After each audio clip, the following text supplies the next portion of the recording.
She had everything: wealth, status, comfort, but at the end of her life, only one thing mattered. Imagine being at the height of luxury, only to wake up and realize you traded eternal joy for fleeting pleasure. Sounds familiar? It should. Jesus told a parable just like this, about a rich man who ignored the truth until it was too late. But this isn't just a story. It happened, and her name was Saint Lea. And no, we're not talking about a galactic princess who gave up her throne to fight for a greater cause. No, this is the story of a real woman, Saint Lea, who made a choice that shocked the world around her. Saint Lea lived in 4th century Rome. A wealthy widow, she could have easily remarried and maintained her place among the elite. Instead, she abandoned her privileged life for one of asceticism and devotion. She became the leader of a community of consecrated women, guiding them in prayer and sacrifice. But why did she make such a radical decision? The answer could be as simple as her having a fierce desire to find true holiness. Lea, once draped in the finest Roman fabrics, now clothed in coarse sackcloth, leading a community of devoted women. She didn't just teach them with words, she showed them by example. Despite her wealth, she embraced simplicity, turning her back on lavish banquets and opulent feasts. Instead, she shared meals of bread and water with her sisters, understanding that true nourishment came not from rich foods, but from the richness of faith and love. Here's something fascinating.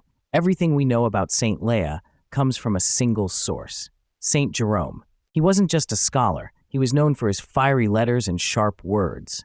And it's through one of his letters that we get a glimpse into Leah's life. He wasn't just recounting her story, he was making a point, a warning, a lesson.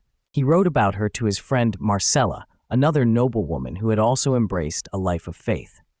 In his letter, he painted Leah's choice as a powerful contrast to the fate of a man named Praetextatus, a wealthy Roman official. Saint Jerome, a towering figure of faith, described her with powerful words. So complete was her conversion to the Lord, and also wrote, Lea, the poorest among us in heaven, is comforted in Abraham's bosom. And who does she see? The once mighty consul, now suffering in torment. Saint Jerome's letter wasn't just an account of Leah's life, it was a reflection on the words of Christ. What does it profit a man to gain the whole world and lose his soul?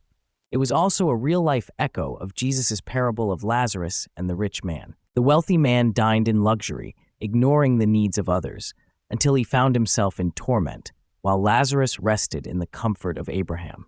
Jerome wanted his readers to understand, our choices matter, and true wealth isn't found in gold and power, but in faith and humility. Lee's story reminds us of a vital truth. Wealth and fame aren't eternal. They can weigh us down. The things of this world fade like the morning mist, but what lasts is your eternal soul. Can you imagine choosing spiritual riches over earthly treasures? It's a bold move. Yet that was Leah's path, a path paved with sacrifice and an unwavering belief in a higher calling. Jerome urged his friend, Marcella, to ponder this lesson. Don't seek both Christ and the world. Choose eternal over temporary.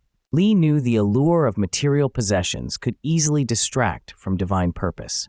She teaches us that true greatness is found in humility and sacrifice. Lee's influence extended beyond herself. She inspired all the faithful to rise above societal norms, challenge expectations, and seek a deeper connection with the divine. In her community, she fostered an environment of love, support, and unwavering faith.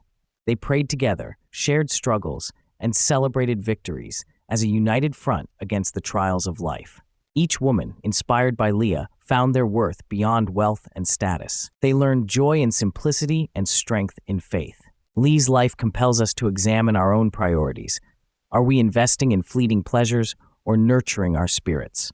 True happiness doesn't come from what we accumulate, it comes from what we give away. The love we share, the kindness we extend, the faith we cultivate. Together, let's explore the depths of our spiritual journeys and encourage one another to pursue a life rich in faith and compassion. This is the legacy of Saint Lea, and it calls us all to act and embark on our soul's journey toward holiness. The path to true happiness is waiting. Saint Lea, pray for us.